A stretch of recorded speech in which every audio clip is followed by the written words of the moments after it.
Halo semuanya, ketemu lagi dengan saya Romo Kristoforus Wahyu Triadari dalam Celoteh Moyu.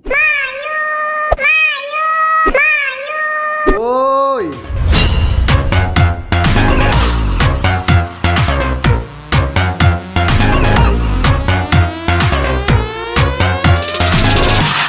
Celoteh Moyu. Pada hari Minggu Advent yang lalu, saya dapat kesempatan untuk mengunjungi dan melayani tempat di stasi. Stasi ini menjadi salah satu bagian dari gereja di Jambi. Perjalanan ke sana sebenarnya tidak terlalu jauh dari kota Jambi, sekitar 3 jam. Kalau kita tidak tahu bisa lebih dari 3 jam. Ada jalan yang sungguh-sungguh bagus, tetapi kita juga akan melewati daerah persawitan di mana jalannya masih dari tanah, dan kalau hujan dan jalan itu banyak air maka akan sulit kita lewati. Saya pada kesempatan itu ditemani oleh sebuah keluarga naik mobil, dan dalam perjalanan setelah kami melewati beberapa tempat dan akhirnya sampai di jalur sawit, kendaraan kami tidak bisa masuk karena jalannya hancur dan tergenang air sehingga sangat dalam. Mobil kalau tidak double garen agak kesulitan lewat itu. Setelah kami usaha ternyata kami tidak bisa melewatinya. Akhirnya kami memutuskan untuk berpisah, saya dengan umat yang membawa motor diboncengkan untuk menuju tempat misa. Sementara keluarga itu menunggu mobil itu sampai mereka bisa mengatasi keadaan. Perjalanan naik motor sekitar 20-30 menit, dan itu dengan ahlinya pengurus stasi itu membawa lewat jalur yang berliku-liku, lewat hutan sawit, memilih jalan-jalan kecil, jalan-jalan yang bisa dilewati tanpa melewati jalan besar karena jalan besarnya rusak. Singkat cerita, saya sampai di tempat itu dan saya melihat mereka sudah siap untuk misa, dan tempat itu sungguh mengesan karena masih sederhana di tengah hutan sawit, dan mereka sudah menunggu saya kurang lebih 3 jam. 3 jam saudara-saudara, 3 jam. Saya minta izin untuk membersihkan diri saya karena badan saya penuh lumpur, pakai air sekedarnya. Kemudian kami perayaan Ekaristi, dan setelah misa kami makan bersama, ngobrol bersama. Saya sungguh bahagia, saya sungguh tersentuh, saya sungguh merasa dikuatkan. Bertemu dengan umat yang begitu sabar menantikan kehadiran imamnya. Mereka merayakan Ekaristi dengan semangat ya. Dan saya kagum kepada mereka karena ya mereka sadar situasi tidak bisa dilawan, maka mereka harus menunggu untuk mencapai gereja juga dengan perjuangan. Dan disitulah saya nggak bisa apa-apa.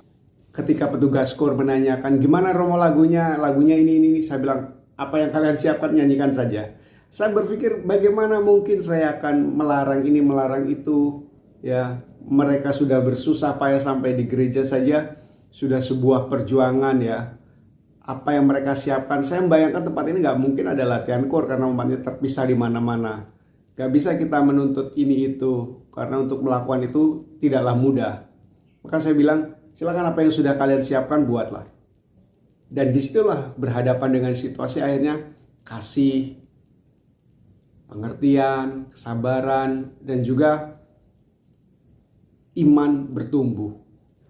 Kita tidak lagi bicara tentang tata yang harus begini, begitu, aturan begini, begitu, harus begini, idealnya gitu, tidak. Yang kita butuhkan saat ini, mari kita bersama-sama merayakan Ekaristi, merayakan pertemuan kita bersama Yesus, mensyukuri bahwa kita bisa berkumpul. Dan tentu umat setelah merayakan Ekaristi butuh kekuatan untuk melanjutkan perjuangan mereka. Ini sungguh pengalaman yang indah, pengalaman yang sungguh-sungguh membuka hati dan pikiran saya. Ketika saya merenungkan ini, saya membayangkan alangkah beruntungnya teman-teman yang ada di kota. Alangkah beruntungnya teman-teman yang bisa mengakses gereja dengan mudah, dengan jalan yang bagus. Alangkah beruntungnya teman-teman yang ada di kota yang bisa bahkan merayakan misa harian setiap hari. tidak harus berjuang melewati lumpur-lumpur, dan bisa menerima pelayanan sakramen kapan saja. Dan saya berpikir alangkah sayangnya semua kesempatan yang diperoleh di kota, di tempat di mana fasilitas dan infrastrukturnya bagus, tetapi umat tidak menggunakan dengan baik. Sementara ada umat di daerah-daerah terpencil yang sungguh merindukan perayaan Ekaristi, menyambut sakramen Maha Kudus, tetapi di kota tidak dimanfaatkan sebaik mungkin. Saya ingin mengatakan bahwa rasa syukur itu harus kita pupuk. Rasa sukacita itu harus kita rawat.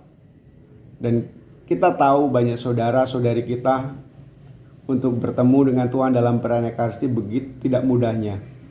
Maka sayang sekali bagi teman-teman yang ada di kota, umat yang ada di kota, umat yang fasilitasnya mudah untuk mencapai gereja, itu tidak dimanfaatkan dengan baik. Masa Advent ini sungguh mengundang kita untuk sungguh merasakan bahwa Tuhan itu dirasakan dalam kesederhanaan, diperjuangkan juga untuk bisa ditemukan dalam kehidupan kita. Semoga sharing pengalaman saya ini meneguhkan kita untuk semakin bersyukur dengan banyaknya kemudahan yang kita terima dalam perayaan-perayaan liturgi, dalam kesempatan berdoa, ibadah. Ketika kita mendapat privilege dari pemerintah, kita punya hari Minggu yang libur, punya banyak hari raya yang dimasukkan dalam kalender nasional. Semoga itu memacu kita untuk semakin menggunakan kesempatan itu untuk bertumbuh, kesempatan itu untuk berkembang bersama dalam iman, harapan, dan kasih. Ya, semoga kita tidak menyia-nyiakan kemurahan hati Tuhan dengan semua fasilitas yang kita terima. Selamat memasuki masa Advent, dan semoga ini juga menyadarkan kita bahwa di tempat-tempat lain banyak orang sungguh menantikan Kristus hadir, dan mereka berjuang untuk menemukan Kristus, mendapatkan Kristus. Semoga Advent ini sungguh membuat kita berubah. Salam dari saya, Tuhan memberkati selalu.